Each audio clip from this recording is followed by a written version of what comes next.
ပုံးလေးတွေနဲ့အေဇိုလာစိုက်တဲ့အခါဆောင်ရမယ့်ရှောင်ရမယ့်အချက်လေးတွေကိုဒီဗီဒီယိုမှာထပ်ပြီးတော့ပြောပြသွားပေးပါမယ်ဗျအရင်တစ်ခါလဲကျွန်တော်တင်ခဲ့ပူပါတယ်ဒီပုံးလေးရာဆိုလို့ရှိရင်ဝါကျွန်တော်တို့ဒီ22လမှလောက်ရှိတယ်ဗျဒီအဝါနဲ့ဒီအဝါရွယ်စားဆိုလို့ရှိရင်ကျွန်တော်တို့ကအေဇိုလာတက်ကန်အောင်ပေါ့ဒီတပုံးဝေဆိုလား2လီတာခွဲလောက်အထိတော့အများဆုံးရတယ်ဆိုပါတော့ဗျ2လီတာလောက်ပဲထားတော့ကောင်းပါတယ်ဒီပုံးလေးတွေက2လီတာခွဲလောက်ဆိုလို့ရှိရင်တော့အပင်လေးတွေကလုံးလုံးထပ်သွားတယ်ဆိုတော့ကျွန်တော်ဒီအေဇိုလာကိုပုံးလေးနဲ့စိုက်တဲ့အခါဒီမှာဆိုလို့ရှိရင်ကျွန်တော်ပထမအဆုံးနေရာပေါ့ဗျာနေရာကျတော့ဒီကန်နေထားလို့ပါပဲပုံးလေးရာဆိုတော့တခုကောင်းတာရွှေရပြူရလွယ်တဲ့အခါကျတော့နေရောင်ကြီးနဲ့အဆင်ပြေမဲ့နေရာကိုလိုက်ပြီးတော့ထားလို့ရတယ်ဒီမှာဆိုလို့ရှိရင်မိတ်ဆွေတို့တွေ့ရတယ်ဒါရင်ကျွန်တော်နေပြောက်လေးတွေကြားတဲ့နေရာပေါ့ဒီနေရာကျတော့မနက်ခင်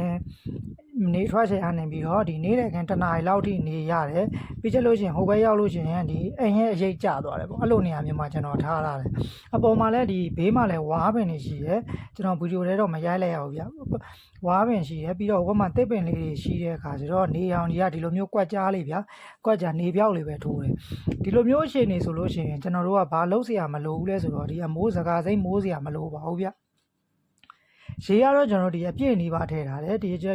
အခုရက်ပိုင်းဒီမှာမိုးရွာနေမိုးရွာတဲ့အခါကျရင်တော့ရေမရှောင်လို့ဗျာဒီပုံးလေးတွေကပေါ်နှခမ်းနားမှာအပေါက်လေးတွေဖောက်ထားရင်တော့ပိုကောင်းတယ်ကျွန်တော်အားလေးတော့မဖောက်ရသေးဘူးဗျာဒါပေမဲ့ဒီမှာကျတော့ဒီဆိုပါတော့ကျွန်တော်၄လမှလောက်ရှော့ထည့်ထားတဲ့အခါကျတော့ဒီမိုးရွာရင်လည်းရေရှောင်မှာတော့မပူရဘူးပေါ့အဲ့တခုသတိထားရမယ်ပြီးတော့နောက်တစ်ခုကကျတော့ဒီပုံးလေးတွေနဲ့စိုက်တဲ့အခါရေထဲမှာပေါ့ရေမပေါက်အောင်တော့ယူစားမယ်ဗျာရေပေါက်ရင်အေဇိုလာလည်းပုတ်တတ်တယ်အဲ့တော့ရေမပေါက်အောင်ဘာလုပ်ရမလဲဆိုတော့ဒီကျွန်တော်ကကျတော့ဒီအေရောက်ဒီမြစ်ရေနဲ့စိုက်တဲ့အခါကျတော့ရေပုတ်မှာတော့မပူအောင်ဘာမှလည်းသိလို့စရာမလိုအဝစီတွင်းရင်နဲ့စိုက်တဲ့အခါဒီ garden soil ပေါ့ဒီ garden soil နဲ့ထည့်ပေးရမယ်ဒီလက်မ20ပုံးလောက်ဆိုလို့ရှိရင် garden soil ဒီနိုးစီဘူးပြည်ဝါပေါ့ဗျာပြည်ဝါလောက်ဆိုရင်ရပြီတီကျစ်စာကျတော့လက်တဆုပ်စာလောက်ဆိုရင်ရပြီတီကျစ်စာမရှိရင်လည်းဒီနွားရှိလေးနည်းနည်းပေါ့အေဇိုလာကျတော့နိုက်ထရိုဂျင်ဖမ်းပေးတဲ့အပင်ဖြစ်တာကြောင့်တအားကြီးတော့အာဟာရမလိုဘူးဗျသူကသူအာဟာရသူယူနိုင်တယ်အဓိကလှုပ်ဆောင်ပေးရမှာကျွန်တော်တို့ကဒီဝစီရည်နဲ့နှက်တဲ့အခါကန်လို့ပဲရေကိုအနည်းဆုံးတစ်ပတ်10လောက်နှက်ပြီးမှဒီအေဇိုလာကိုထည့်ပေါ့ရေနှင်းစီဟိုဘက်မှာလည်းကျွန်တော်ရေနှင်းစီလေးစိုက်ထားတယ်ရေနှင်းစီကတော့စရတာလွယ်ပါတယ်ကျွန်တော်အဲဒီတော့ပုံးလေးနဲ့စိုက်တဲ့အခါဒီကောင်းတာတော့အစင်ပြေတဲ့နေရာကိုရွှေ့ရပြောင်းရလွယ်တယ်ပြီးတော့ပုံးလေးနဲ့စိုက်တဲ့အခါကျတော့ဒီ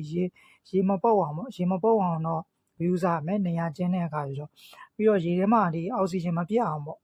အောက်ဆီဂျင်မပြတ်အောင်တအားကြီးတော့ကျွန်တော်တီကျစ်စာတို့နွားကြီးတို့တအားကြီးသွားထဲလို့မရအောင်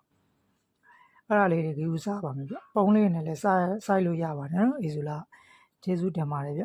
မိတ်ဆွေတို့သိချင်တာလေးရှင်ကျွန်တော်ကို comment မှာမေးမှန်းခဲ့လို့ရပါတယ်ဗျပြန်ပြေးပေးပါမယ်ကျေးဇူးပါဗျ